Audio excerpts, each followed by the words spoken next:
Persilakan kepada Bapak Ali Ridho selaku anggota Presidium Aliansi Rakyat Pemuda. Waktu dan tempat kami persilakan 20 menit. Bismillahirrahmanirrahim. Assalamualaikum warahmatullahi wabarakatuh. Waalaikumsalam. Selamat sore dan salam sejahtera buat semuanya. Yang saya hormati Ketua DPD dan seluruh anggotanya yang mungkin tidak bisa saya sebutkan satu persatu namanya, tapi insya Allah tidak mengurangi rasa hormat saya, dan juga Pak Hermawan dan seluruh anggota Presidium Aliansi Rakyat Menggugat. Alhamdulillah, segala puji kita panjatkan kehadirat Allah Subhanahu wa taala, Tuhan yang Maha Kuasa.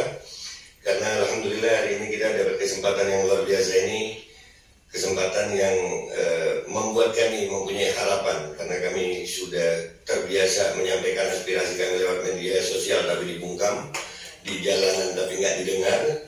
Alhamdulillah hari ini buat Ibu Fahira Idris dan DPD, terima kasih banyak.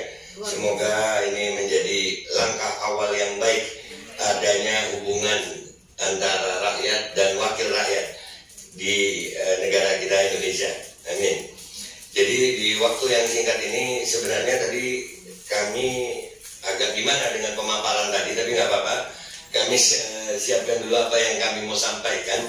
Tapi nanti kalau boleh saya minta bahannya tadi Pak Hermawan supaya kami bisa mempelajari dan kami bisa menanggapi. Karena tadi banyak beberapa hal yang kami catat juga sebelum kami menyampaikan ke pemaparan masalah Omikron juga. Omikron ini sendiri memang penularannya cepat, tapi hospitalitasnya itu rendah. Ya, hospitalitasnya rendah. Jadi ini yang kadang-kadang membuat kita bingung. Dari Kemenkes juga ada pernyataan seperti itu, bahwasanya Omikron ini penularannya cepat, tapi hospitalitasnya rendah.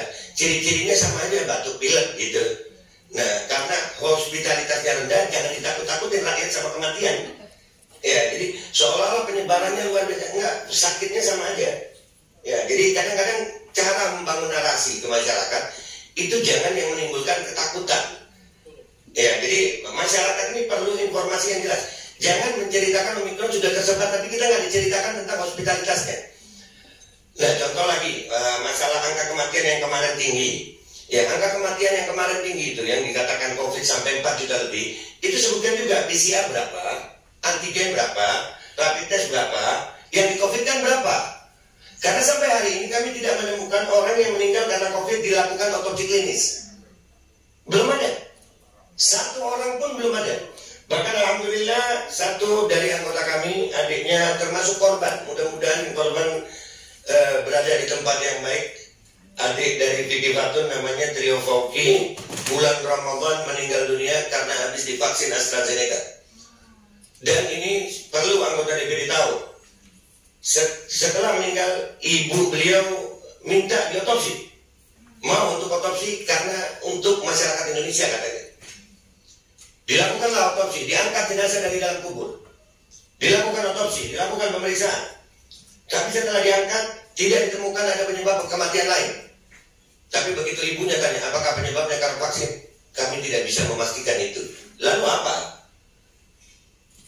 Orang habis divaksin, nggak punya penyakit bawaan, dan anak masih umur muda, 22 tahun, mudah-mudahan di tempat yang baik. Ya, seorang ibu perasaannya gimana melihat anaknya begitu? Dan itu baru satu yang kami sampaikan di sini. Jadi ini banyak, tapi kami mau fokus dengan apa yang kita janji tadi di sini sama Ibu Fahira. Ya, jadi kami minta dari Profesor Hermawan, Dr. Hermawan, mungkin nanti bahannya bisa kami lihat, sehingga kami bisa menjawab itu satu persatu secara detail. Karena apa yang Bapak sampaikan tadi itu masih debatable bagi kami. Baik, kami masuk ke pendahuluan dulu, Bu. Sudah hampir 2 tahun pandemi COVID-19 berlangsung semenjak diumumkan oleh World Health Organization (WHO) pada bulan Maret 2020. Di Indonesia, adanya pandemi COVID-19 tentu memberikan dampak yang sangat besar pada gaya hidup masyarakat. Dan tidak hanya itu, tapi pandemi ini juga memberikan dampak pada seluruh sektor di Indonesia, mulai dari industri, pendidikan, transportasi, ekonomi. Berdasarkan data dari Badan Pusat Statistik, pada tahun 2020, jumlah pengangguran di Indonesia mengalami peningkatan sebesar 3,77% dibandingkan tahun sebelumnya. Peningkatan ini disebabkan oleh beberapa hal, seperti PHK, kebangkrutan usaha, maupun hilangnya pekerjaan sebagai dampak pandemik. Ini dimulai sejak diberlakukannya PSBB di awal pandemi, membuat dampak yang sangat signifikan kepada perekonomian rakyat Indonesia. Penurunan perekonomian ini juga menurunkan sektor transportasi, di mana rakyat lebih memilih di rumah karena peraturan pembatasan sosial berskala besar atau PSBB. Dilansir dari portal berita BBC, penerbangan harian turun sebanyak 80% pada awal PSBB. Di beberapa kawasan, perjalanan dihentikan sama sekali. Tidak hanya itu, biaya perjalanan semakin terasa mahal karena rakyat harus terbebankan dengan biaya PCR atau rapid test atau antigen sebagai syarat perjalanan. Dari sektor pendidikan anak menjadi sangat tidak efektif dengan adanya tatap muka yang berlarut-larut, penundaan tatap muka yang berlarut-larut, dan juga terjadinya pemaksaan terhadap anak-anak sekolah untuk melakukan vaksin. Ini saya garis bawahi, Bu. Anak-anak itu melalui jurnal resmi, dan situ juga ditandatangani oleh Bapak Aman B. Pulungan, sempat menjadi ketua IDAI. Cause fatality rate anak yang terinfeksi COVID itu 0,4 sekian persen. Artinya tingkat kesembuhan anak itu 99, sekian persen. Untuk tingkat kesembuhan seperti itu, mestinya pemerintah mengambil kebijakan tidak boleh ada mandatori vaksin kepada anak, karena tingkat kesembuhannya sangat tinggi. Dan ini sangat mengganggu, Bu, khususnya orang tua. Akhirnya anak-anak itu melakukan sekolah banyak bebannya, Bu. Karena mandatori ini, baru kali ini saya melihat anggota TNI, anggota polisi dengan seragam lengkap masuk ke sekolah, megangin anak. Ketakutan psikis anak sangat terganggu dengan adanya mandatori ini. Dan ini akibat dari pandemi ini. Baik, saya lanjutkan. Kejadian intimidasi ini juga terjadi di masyarakat luas, di mana kalau mereka tidak vaksin maka akan dipersusah untuk mengurus administrasi seperti KTP, SIM, ataupun mendapatkan bansos. Dan ini berbahaya, karena tidak semua masyarakat itu punya kemampuan ekonomi yang baik. Masyarakat juga lebih banyak yang miskin, khususnya setelah pandemi. Angka kemiskinan di Indonesia itu bertambah. Dan yang jadi masalah, Bu, mestinya orang sebelum melakukan vaksin itu screening harus lengkap. Tapi karena kebijakan yang seperti ini, akhirnya orang miskin mikir apa? Ya daripada gue gak dapet bansos, ya udah deh, gak apa-apa, gue sehat, vaksin. Ada apa-apa? 3M, mencuci tangan, menutup mulut, melipir. Ya minta maaf saya ngomongnya begini, Bu. Iya, karena saya merasa DPD adalah wakil kami gitu. Ini forum resmi antara rakyat dan wakil rakyat gitu. Saya nggak merasa ada jarak yang begitu jauh. Baik, saya lanjutkan. Situasi yang terburuk ini ditambah lagi dengan adanya kejadian alergi, lumpuh, ataupun sampai kematian pasca imunisasi, baik dari orang dewasa dan anak-anak, membuat rakyat semakin meragukan imunisasi vaksin yang diberikan oleh pemerintah secara paksa. Ya Allah, ngopi dulu. Ya. Bismillah. Masih banyak masalah-masalah yang timbul akibat pandemi COVID-19 yang belum kita uraikan. Memang kami dari tim Aliansi Rakyat Menggugat, kami hanya mendapatkan waktu 2 hari kalau nggak salah untuk mempersiapkan ini. Jadi saya minta maaf kalau persiapan kami seadanya, tapi kami berharap ini cukup menjadi awal yang baik untuk terjadi diskusi-diskusi berikutnya. Karena untuk berikutnya kami yakin kami akan lebih siap. Beri kami waktu untuk memaparkan ini secara data dan fakta yang aktual, sehingga tidak menjadi asumsi-asumsi aja. Ya, bagaimana tadi pemaparan Dr. Hermawan itu luar biasa. Tapi kami sangat melihat di situ sangat bisa didebat. Kami juga punya data-data pembanding tentang apa yang disampaikan Dr. Hermawan tadi. Hanya saja memang persiapan kami tidak ke situ tadi. Jadi kami takut kalau kami berpendapat secara asumsi, beliau dengan data nanti saya dicap hoax lagi. Ya, lanjut, Bu. Dalam mencari akar masalah dari situasi di atas, izinkan kami menguraikan rumusan masalah tentang polimerase chain reaction atau yang kita kenal dengan PCR. Di mana sama-sama kita ketahui bahwa PCR digunakan untuk mendiagnosa penyakit ataupun virus COVID-19 pada saat ini. Masalah-masalah yang dapat dirumuskan adalah tepatkah PCR sebagai golden standard di dalam mendiagnosa COVID-19? Karena semenjak ada PCR, dokter beralih fungsi. Dokter nggak bisa mendiagnosa, padahal ilmu kedokteran itu adalah ilmu untuk diagnosa penyakit. Untuk COVID-19, semua penyakit didiagnosa ditentukan oleh PCR. Dokter nurut PCR, bukan PCR nurut dokter. Dan ini menjadi pertanyaan penting itu. Lah buat apa kuliah kedokteran kalau yang menentukan seseorang itu sakit justru mesin, bukan manusia. Mesinnya nggak kuliah. Yang kedua, harga PCR memang menjadi beban rakyat.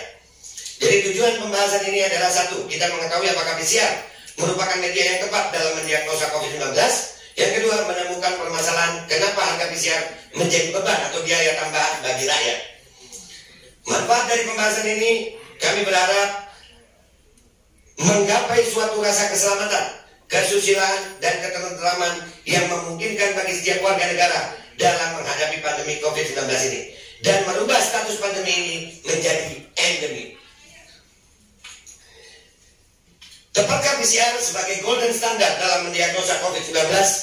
Banyak media yang menggambarkan tes reverse transcriptase polymerase chain reaction atau RT-PCR sebagai standar emas untuk mendiagnosa COVID-19, di mana dianggap mampu mendeteksi kebenaran material genetik dari sel, bakteri, ataupun virus dari virus corona itu sendiri, atau genome sequencing.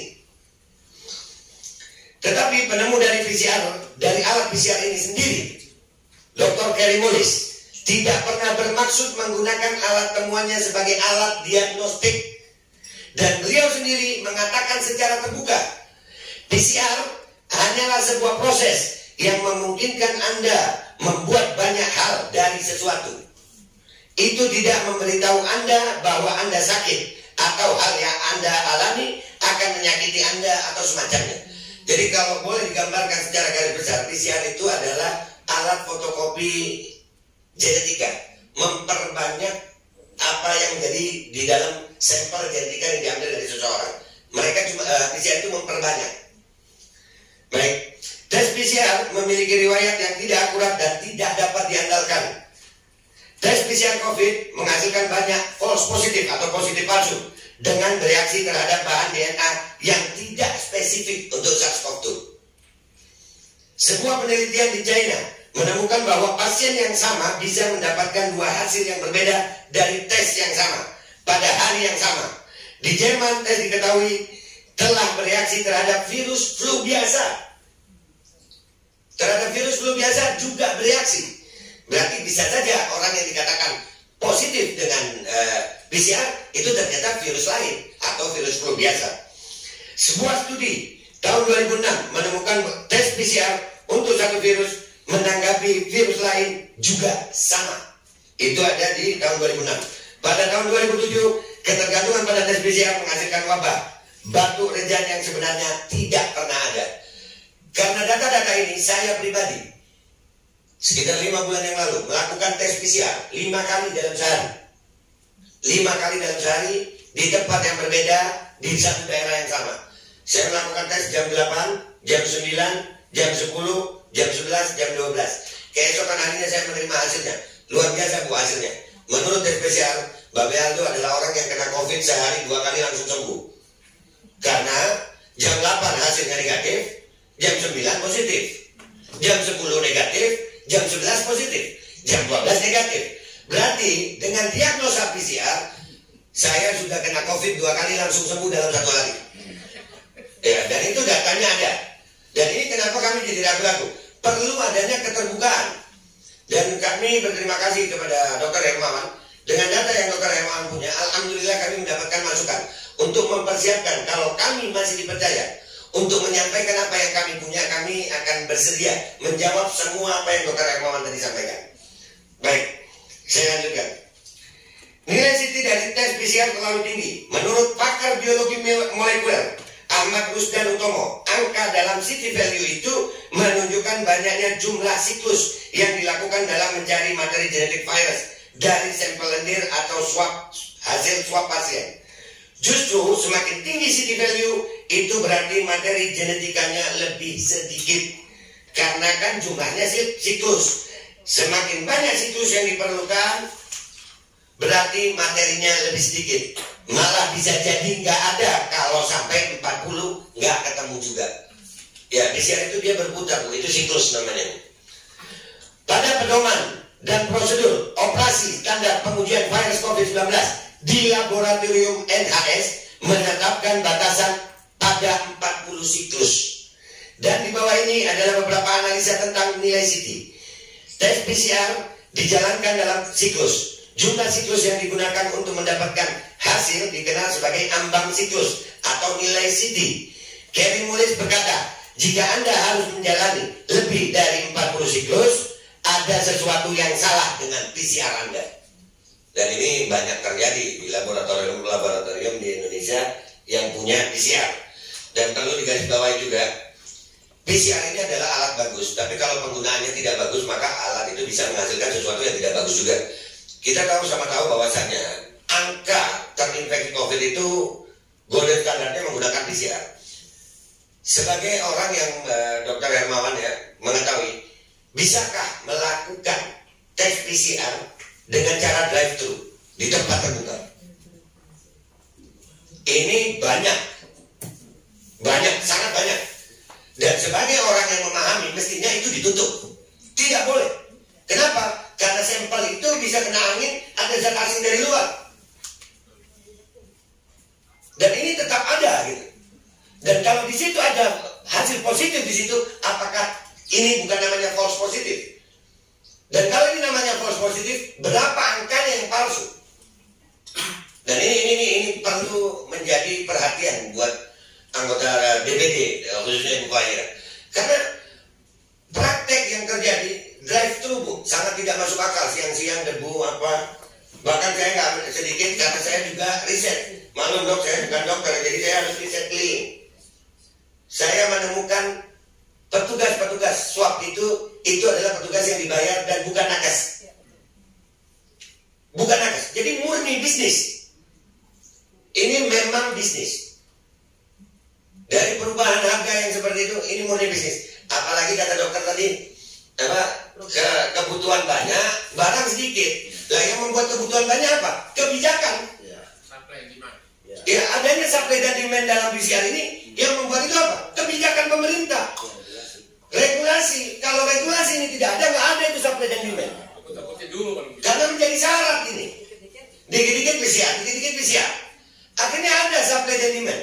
Dan begitu ada supply dan demand, ini minta maaf, patut kami curigai karena Menteri Kesehatannya seorang bisnismen juga, ya hitungannya hitungan bisnis, bukan hitungan kesehatan. Dan ini masukan buat anggota DPD. Berdasar apa yang kita telah ketahui tentang nilai CT, bisa disimpulkan bahwa hasil PCR sangat diragukan untuk mendiagnosa COVID-19. Kami sangat ragu dengan hasil yang dihasilkan oleh PCR, karena banyak hal yang masih perlu kita pertanyakan. Termasuk apa yang dokter sampaikan tadi, nanti insya Allah kami minta waktu beberapa hari, kalau boleh diizinkan kami akan menghadap lagi untuk memberikan jawaban yang gamblang. Mungkin kami akan juga membuat file slide seperti itu. Karena kami waktu cuma 2 hari, jadi begini aja Bu, minta maaf banget Bu. Dasar ilmiah jurnal tes COVID dipertanyakan. Genom virus SARS-CoV-2 diduga diurutkan oleh para ilmuwan China pada Desember 2019. Ini sangat penting. Karena dari sini itu genom SARS-CoV-2 ditentukan. Pertama kali ditemukannya itu ya ini di Desember 2019. Ini tolong dicatat baik-baik. Kemudian diterbitkan pada 10 Januari 2020. Tidak sampai 1 bulan. Dan ini dijadikan tolak ukur standar. Itu virus SARS-CoV-2 oleh WHO. Hanya dengan waktu dari 29 Desember. Ya, hanya waktu nggak sampai 1 bulan, ini virus SARS-CoV-2. Itulah virus SARS-CoV-2 pertama. Dan itu kami sangat meragukan bagaimana caranya genome sequencing untuk mendeteksi pertama kali virus SARS-CoV-2 hanya dengan waktu 13 hari. WHO pun kami ragukan. Dan itulah yang dijadikan standar, itu diperbanyak untuk PCR. Itu dijadikan standar. Nanti kalau ada orang ngetes, ada yang dideteksi mirip tingkat kemiripannya dengan virus yang ditemukan di bulan Desember ini langsung dibilang itulah COVID. Dan itu juga belum tentu menginfeksi. Karena kita memang biasa hidup dengan virus. Makanya kami menemukan istilah yang sangat-sangat janggal gara-gara COVID ini. Orang tanpa gejala. Ini lucu sekali. Ya, ini sangat-sangat menggugah akal sehat. Kalau nggak ada gejala ya nggak sakit. Ya, dan itu ditentukan apa? PCR lagi. Hanya karena waktu dia diswab ada zat yang mirip dengan virus SARS-CoV-2 yang pertama kali ditemukan. Kalau saya salah bilang salah tuh. Lalu mereka mengatakan orang ini tanpa gejala sehingga harus karantina. Kami juga punya dokumen-dokumennya itu. Kurang dari 2 minggu kemudian ahli virologi Jerman Christian Drosten et al. Diduga menggunakan genom untuk membuat pengujian untuk tes PCR. Mereka menulis jurnal Detection of 2019 Novel Coronavirus by Real-Time PCR yang diajukan untuk dipublikasikan pada 21 Januari 2020 dan kemudian diterima pada 22 Januari. Jurnal tersebut diduga dalam tanda kutip peer review dalam waktu kurang dari 24 jam. Sebuah proses yang biasanya memakan waktu berminggu-minggu. Sejak itu, konsorsium lebih dari 40 ilmuwan telah mengajukan petisi untuk menarikan jurnal tersebut. Mereka menulis laporan panjang yang merinci 10 kesalahan utama dalam metodologi jurnal. Mereka juga telah meminta rilis laporan peer review jurnal untuk membuktikan bahwa jurnal tersebut benar-benar melewati proses peer review. Berarti jurnal itu belum memenuhi. Dan perlu saya kasih tambahan juga buat seluruh anggota DPD yang mendengar ini. WHO untuk Uni Eropa sudah mengatakan Omikron adalah pandemi terakhir dan akan menjadi endemi sebentar lagi. Dan banyak ahli virologi Indonesia yang mengatakan Omikron adalah anugerah. Karena Omikron akan menciptakan natural immunity Indonesia.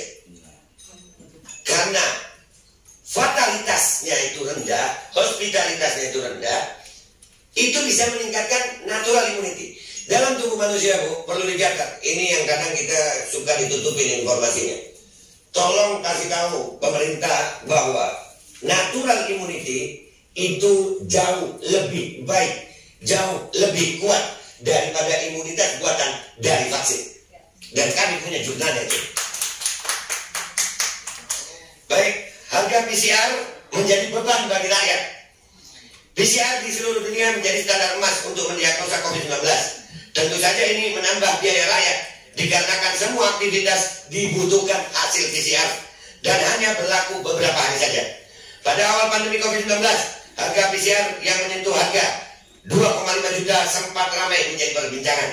Sebab alat deteksi COVID-19 tersebut memerlukan biaya yang terlalu mahal. Lalu bulan Agustus 2020 diturunkan menjadi 900.000 dan sekarang menjadi 275.000 untuk Jawa Bali. Di luar Jawa Bali harga menjadi 300.000. Di mana data ini dilansir dari portal berita Tempo. Dan ini tadi sudah diakui oleh Dr. Hermawan. Jadi penggunaan PCR itu murni karena adanya demand and supply. Jadi memang PCR ini ada bukan untuk deteksi sehat sebenarnya. Bisnis. Iya, karena sangat lucu, Bu. Kami mengalami itu. PCR ini mesin deteksi virus mestinya. Tapi lucu, kalau kita bayar 1,5 juta dia kerjanya cepat. Kalau kita bayar 600.000 hasilnya keluarnya 48 jam, bisa 24 jam. Jadi itu sebetulnya mesin bisa lihat duit atau enggak gitu. Ya karena kalau lihat duit banyak dia kerjanya cepat. Dan ini logika standar aja sebagai orang biasa kan. Dalam mengkaji mengenai pengadaan PCR juga dapat diketahui begitu besarnya anggaran yang digunakan untuk pengadaan ini. Namun dengan besar anggaran yang ada, kenapa tidak bisa memenuhi kebutuhan untuk tes merata masyarakat Indonesia? Ini juga menimbulkan polemik seperti indikasi pemborosan penggunaan anggaran, di mana hal ini justru menjadikan celah terjadinya indikasi korupsi dan tindak pidana penipuan. Karena tidak sedikit orang nggak perlu tes PCR tapi punya hasilnya, ya, dan itu terjadi. Berarti itu membuka pintu tindak pidana lain yang baru. Baik, Bu, sebagai penutup, berdasarkan paparan pada pembahasan penggunaan PCR sebagai standar emas dalam mendiagnosa COVID-19 sangatlah diragukan dan dipertanyakan. Dan tingkat tingginya positif yang tertular COVID-19 selama ini apakah benar? Itu yang menjadi pertanyaan. Benar-benar menunjukkan angka yang sebenarnya sampai harus mengeluarkan tindakan pembatasan sosial berskala besar, di mana ini berdampak pada seluruh sektor yang ada. Bahkan gara-gara PCR yang mengatakan bahwasannya ada pandemi, kalau itu terjadi false positif yang besar, semua kejadian ikutan pasca tes PCR ini semua adalah hasil kepalsuan PCR, termasuk pemaksaan vaksin kepada seluruh rakyat Indonesia. Harapan kami juga adanya pengawasan harga yang ketat terkait pengadaan alat-alat PCR dan dilakukan audit dari pengadaan-pengadaan yang berjalan sebelumnya. Kami berharap terjadinya audit bukan hanya tentang harganya, tapi juga fungsinya, juga petugasnya, juga perusahaannya. Karena kami mencurigai PCR bisa digunakan untuk genome sequencing DNA rakyat Indonesia. Ini perlu Bu digarisbawahi. Data DNA rakyat Indonesia itu sesuatu yang mahal. Dan ini kami curigai PCR menjadi alat jual beli data DNA. Dan itu sudah terjadi Bu.